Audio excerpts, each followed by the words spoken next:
Mark, because I know you're very, very close to former President Trump. When you hear Alex describing the reality as some people see it, but Trump didn't see it at the time, the facts as they stood, that he lost the election, but Trump believed that he won. How does that make you feel? How does that make you feel as a supporter of Trump? Well, what's really important is for us to truly examine why is it that 50+% of the American Republican Party and the supporters of President Trump still believe also that he too won the election, that he actually won the election. But better than that, we need to be discussing why is it that Joe Biden's DOJ has been used and this latest indictment has been used as a distraction from the Joe Biden bribery scam.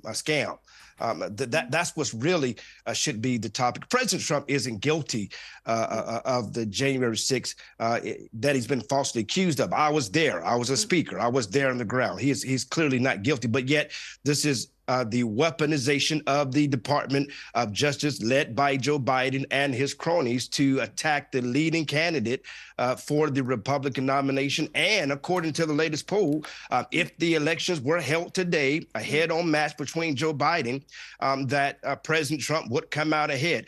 President Biden is clearly using this as a way to create a banana Republican out of the greatest nation in the world we call the United States. Pastor Mark, both things are possible. There is possible corruption, obviously, within both sides here.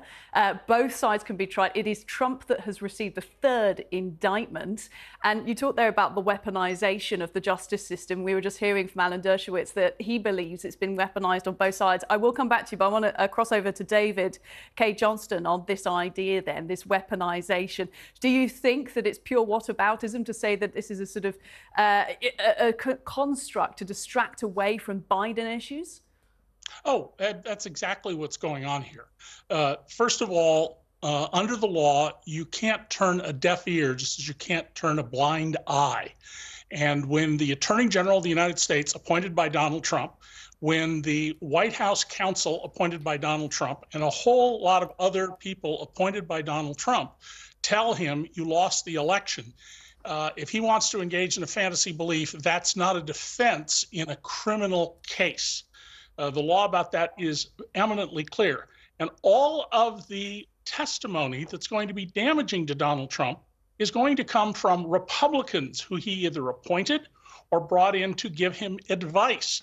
Vice President Mike Pence is going to be the star witness in this case. Mark Meadows, Donald Trump's chief of staff, is going to be a witness in this case. There's not a single person who's a Democrat who's likely to be called as a witness in this case, because the facts were all taking place in front of other Republicans.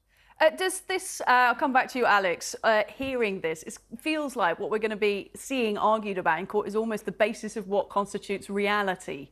And that's going to be very tough because Trump has set up a universe in which he has a reality, his supporters follow that reality, and then there is a reality that others see, and some would argue that it's the liberals that see it or Biden sees it. It's going to be an interesting case to watch as a documentarian, surely. Yeah, absolutely. I mean, you know, the idea that we're debating reality is pretty Trumpian in a sense, right? I mean, your guest before, the pastor, just mentioned that he was there on the 6th of January. I mean, to say that he doesn't think the president at the time was responsible, I mean, did he not see what I saw, which is one of Trump's own supporters being crushed to death on the steps of the Capitol? I mean, that's what the rhetoric led to. And then to start talking about Biden and, you know, that's not the point. The point here is that Donald Trump was utterly irresponsible and dangerous. You know, he is a benighted individual. And yes, you know, I mean, just to quote Bill Barr, he said that Trump was detached from reality. And of course, that's not a defense in any court proceedings. You know, he's a mid-70-year-old man that knew exactly what he was doing and yet didn't care. And then obviously all the evidence that came out in the January 6th committee hearings, where he just kept going and was watching the events on January 6th on TV and refusing to intervene until the last minute. And even then, in a half-hearted manner. I mean, he said on the stage, we need to fight like hell. And then, you know, in the preceding months, he was maintaining that position as president. Let's give Pastor Mark, Sorry. a chance to respond to that, because yes, Pastor, you did say that you were there January 6th, and Alex here is talking about dangerous rhetoric and where it leads to in terms of the actual sort of activity, if we could call it that we saw on January the 6th. And then what do you make of the rhetoric of likening the current justice system and the federal government to the Nazi Party? Well, again, as I said earlier, this is the weaponization of the Department of Justice, Joe Biden's weaponization of against the leading candidate for president of the United States of America. What is a fantasy what is not a fantasy is Hunter Biden's laptop. What's not a fantasy is the sitting president of the United States of America took bribes. Right, the evidence is coming out. We're talking about some rhetoric about that could be described by the liberal left as Donald Trump leading a initiative to destroy January 6th. But the reality is, the fact is, Joe Biden is a criminal. And he is the sitting president of the United States of America. And we are talking about Donald Trump being indicted? Pastor, come on. I mean, Pastor, the fact is, we innocent know until proven guilty, the same Joe as Biden Trump is a foreign agent of another government. It's not a conspiracy, it's fact, right? And yet we're still talking about a candidate.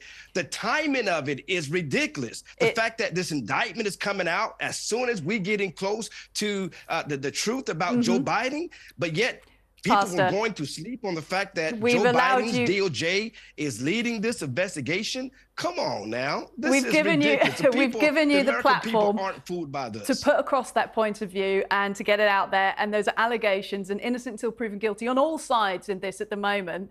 I do think the public can see, though, when asked about Trump and people immediately point at Biden, it does look like distraction. Look, David, I want to give you the last word on this and talk about the future for Trump's presidency, but for the Republican Party. Where could you see it going from here? Well, the Republican Party was warned 50 years ago that it had to get up with the times because the demographics in America were changing, and it hasn't changed.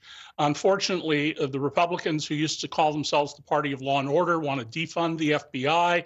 They have come out against all sorts of law enforcement matters. They're supporting Donald Trump, a man who plied 12 and 13-year-old children with liquor, limousines, and hotel rooms because they had money to gamble in his casinos. And I'll bet the pastor doesn't know that in one of his books, Donald spends 6 pages denouncing Christians as fools, idiots, and schmucks, says he has never once asked God. What I do know is that Donald Trump is the greatest president that we've had in our lifetime for Christians. That I do know. I can't talk about what Donald Trump did yesterday. I can tell you what he did today. The Bible says, he the Son set free is free indeed. I can't speak about what he did years ago. I can talk about what he done today. Thank God there's a song called Amazing Grace, how sweet the sound that saved the wretch like me. I once was lost, but now I'm found. Well, Donald was president. He declared that his life philosophy is revenge. No one who's a Christian can have revenge as a life philosophy. There's videotape of him saying, in our lifetime, the fact that he signed the executive order blocking the Johnson Amendment, the fact that he's going after transgenders in the public school system, that I do know. I've never cut anyone off on a show before, but I'm close to doing it, and I know you're just you're taking every inch that you can get. But please let David finish his point. Okay, Thank you. While he was president at the last National Prayer Breakfast, Donald Trump once again declared that revenge is his philosophy, which no Christian believes. Donald Trump's conduct here is going to be either proven or not proven in a court of law. If Joe Biden has committed crimes, and so far there's zero evidence of this, exactly zero, just claims, then he should be also pursued, and I'm confident that he will be. But the issue on the floor now is the indictment of Donald Trump for his failed effort to overthrow the government of the United States. And the evidence against him is going to come from his own people. It is going to be his own vice president, among others, who are going to testify to what he did. Thank you, gentlemen, all of you. It's been fascinating. Alex, just sitting there quietly documenting this.